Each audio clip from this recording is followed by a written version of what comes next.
Hi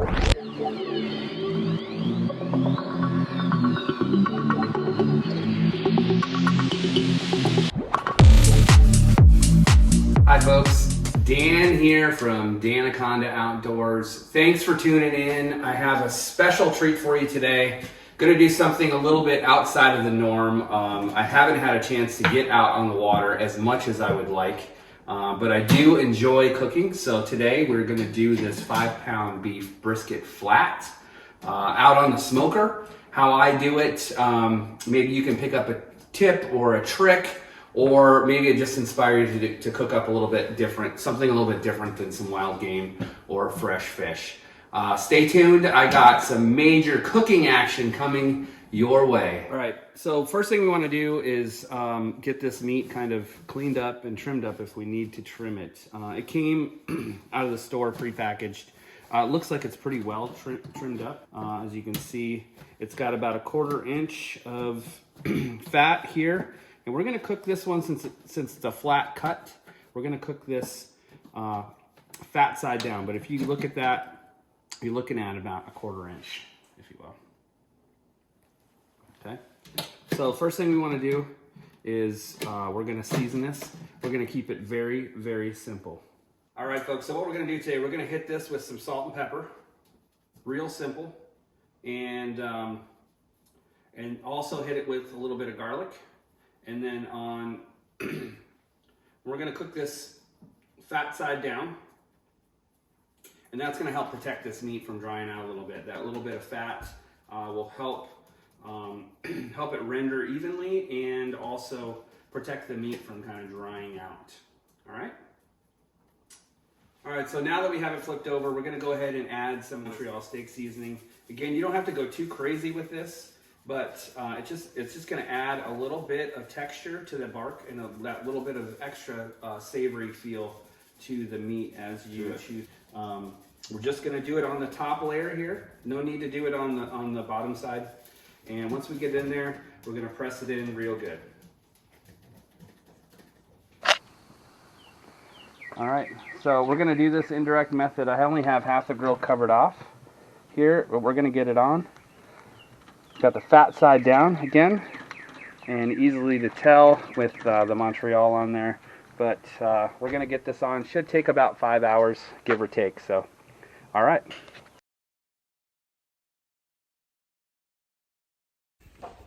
Do I prefer hunting or fishing? Huh? Boy, that's a tough one. I guess it really depends on what time of year it is for me. Absolutely love hunting. The fall is my favorite season for sure. There's great fishing in the fall as well, but the blood really starts to get pumping when it, late August, early September, getting in preparation for elk hunting. I think that takes the cake for me. However, fishing is just such a great fun and relaxing thing to do. It can get intense when the bite starts to get on. Trying to find where the fish are. It's almost like hunting in itself. But it's hard to pinpoint. What I like most. I think springtime fishing is some of the best that you can have. You can have the most fun. The fish are hungry, and they're usually a lot of fun to catch. I prefer, I guess, if I had to. I absolutely love the stream fishing of Colorado and Utah, doing some fly fishing through there, which is great. But the saltwater fishing is a lot of fun, especially springtime when new fish are starting to migrate through with the warmer waters. It's hard to beat. It really is, and especially just being out in the water. It's so much fun. My drink of choice. Okay. Well, typically, and about 95% of the time, unless I'm out on the golf course, it would be a New Amsterdam Gin Martini. Try to have one of these by my side at all times when I am smoking on the grill. Some fun facts about me. Oh, well, let's see.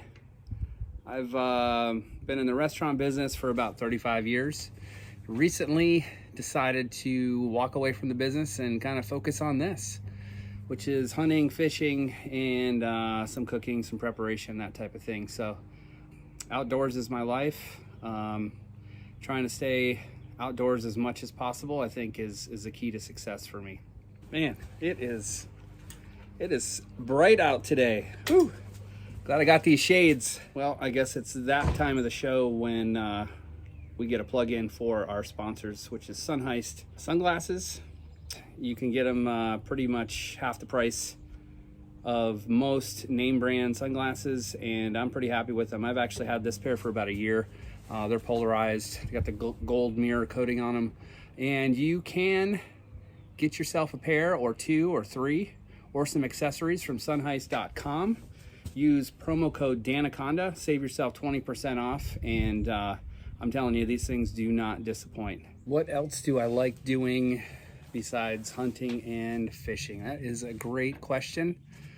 You know, I certainly like getting out on the golf course when I can. You know, smelling the fresh air. It's a challenging game, and it's a lot of fun to play.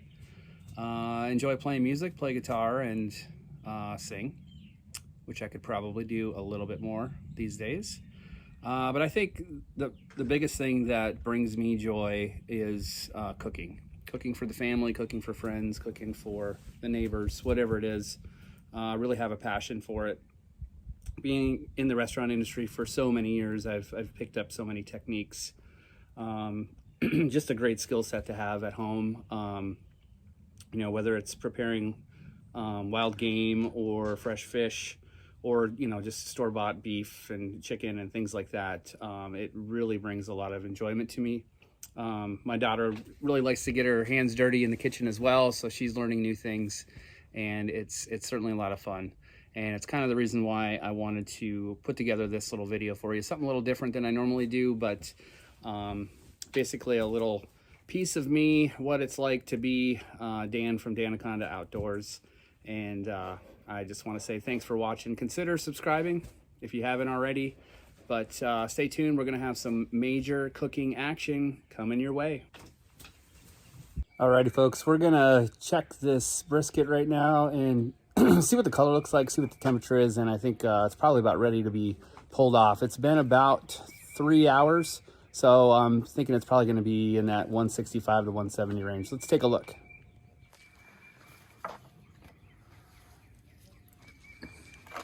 Oh yeah, it's got some nice caramelization to it. Still got a lot of moisture to it here. Let's get a temperature check on it and see what we got here.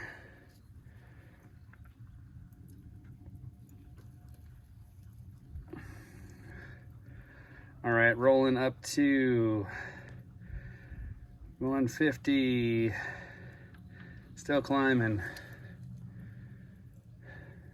Looks like we're almost to 157 right now. It's got a really good color on it. I think I'm gonna go ahead and pull it and wrap it, and we'll throw it back on the smoker.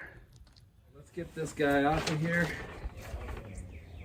And we're gonna do the crisscross method here. We're getting this thing wrapped up.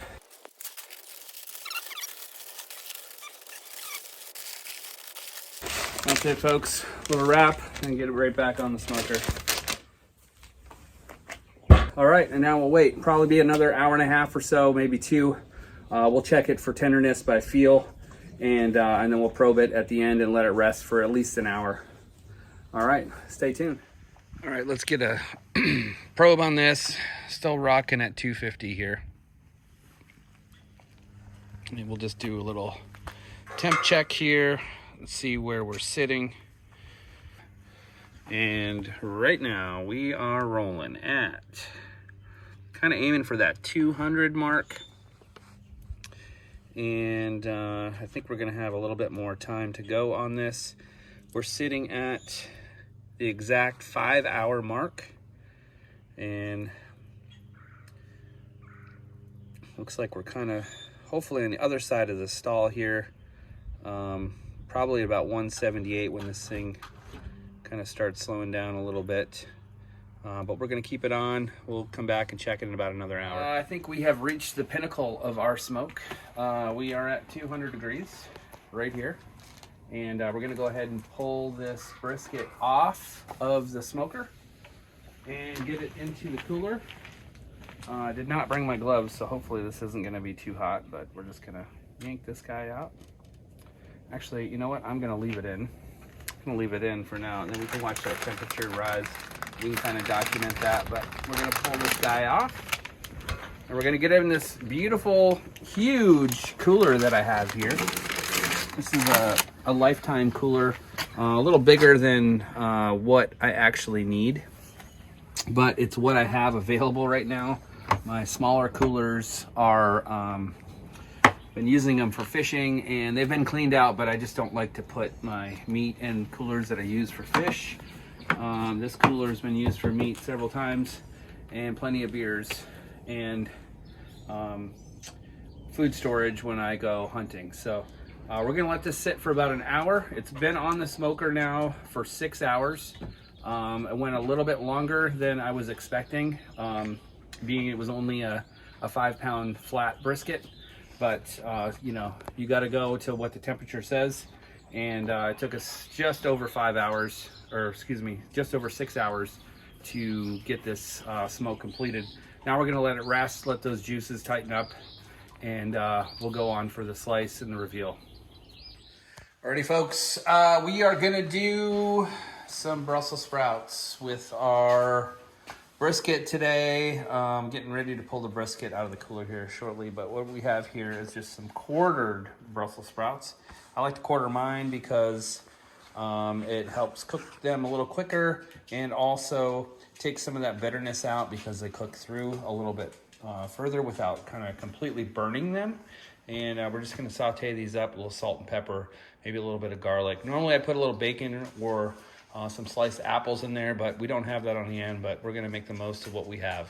All right, so what we're gonna do for prep on these Brussels sprouts real quick, it's gonna use a little avocado oil. It has a higher smoke point. These Brussels sprouts will need to, you know, stay on a pretty good heat for their cook. And we're just gonna put in about a tablespoon or so in there just to kind of coat the pan, which is about what I got left in my bottle. So we'll add that to the grocery list. All right, so what we're gonna do is make sure our oil is nice and hot, which it is, and we're gonna go ahead and add these in here. You don't want your oil too hot when you add it, otherwise it's gonna splatter everywhere, but we're gonna go ahead and get that in. All right, here we go. The reveal, if you will. We are, I do wanna give a little shout out to Aaron Franklin. Kind of inspired me to do this method today. First time I've used the butcher paper, and I thought, you know, it'd be kind of fun to do his method. I haven't done a ton of briskets over the years, but the last few that I've done have turned out pretty good. And I just wanted to give a little shout out to Aaron Franklin, so thanks, buddy. And here we go. We're gonna pull this guy out. We got a beautiful bark on this, and we're just gonna go ahead and cut into this.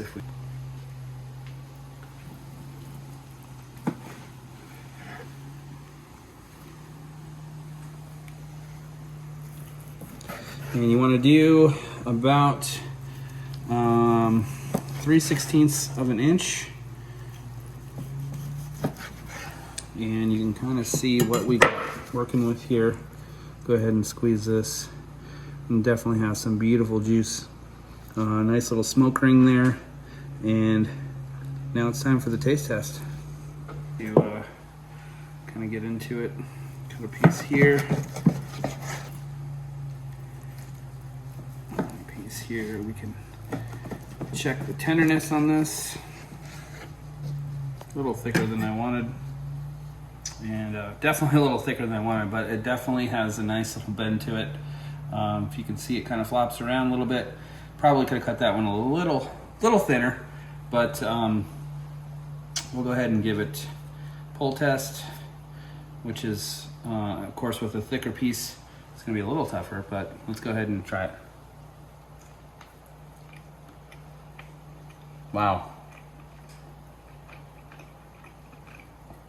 The flavor is great. The texture is great, and this has a beautiful taste to it. And my camera girl, is requesting a piece. What do you think, Max? It's really good. Good? Mm-hmm. Awesome. All right, next up, we'll do the plate up, and we'll show you what everything looks like, and we'll go from there. All right, here we go. We're gonna do a little plate up here. We got some beautiful Brussels sprouts that I've quartered out. Add a little balsamic vinegar to them. And some salt and pepper, a little bit of garlic. And I'm gonna go ahead and get these on the plate. And we got our brisket here. Again, this is the flat on the brisket. Really no sauce, no anything. And my camera person requested we do some mushrooms with this. So we're gonna add some oyster mushrooms to the dish. Not your typical barbecue dish, which is totally fine. And that's pretty much it, folks.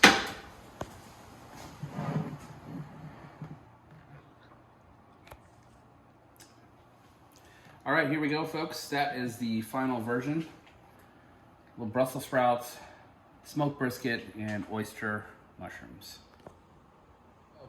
All right, dinner is served. Thanks for tuning in. Thanks for watching. We have some lovely smoked brisket that we did today, and with some Brussels sprouts and oyster mushrooms. And Maggie's gonna take her first taste of the brisket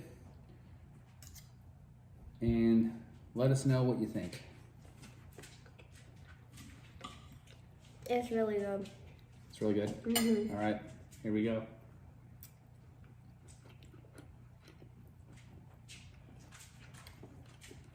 Not bad. I would say, the texture is pretty good. I would probably let it go till about 2 or 3 next time for this type of cut. But we were having fun with it today. We made a whole day out of it. It took us from start to finish about just over 7 hours. Not bad for a flat cut. That was only 5 pounds, but I would call it a success. I'm pretty pleased with everything. And again, thanks for tuning in. Thanks for watching. Don't forget to like and subscribe. And we will see you on the flip side.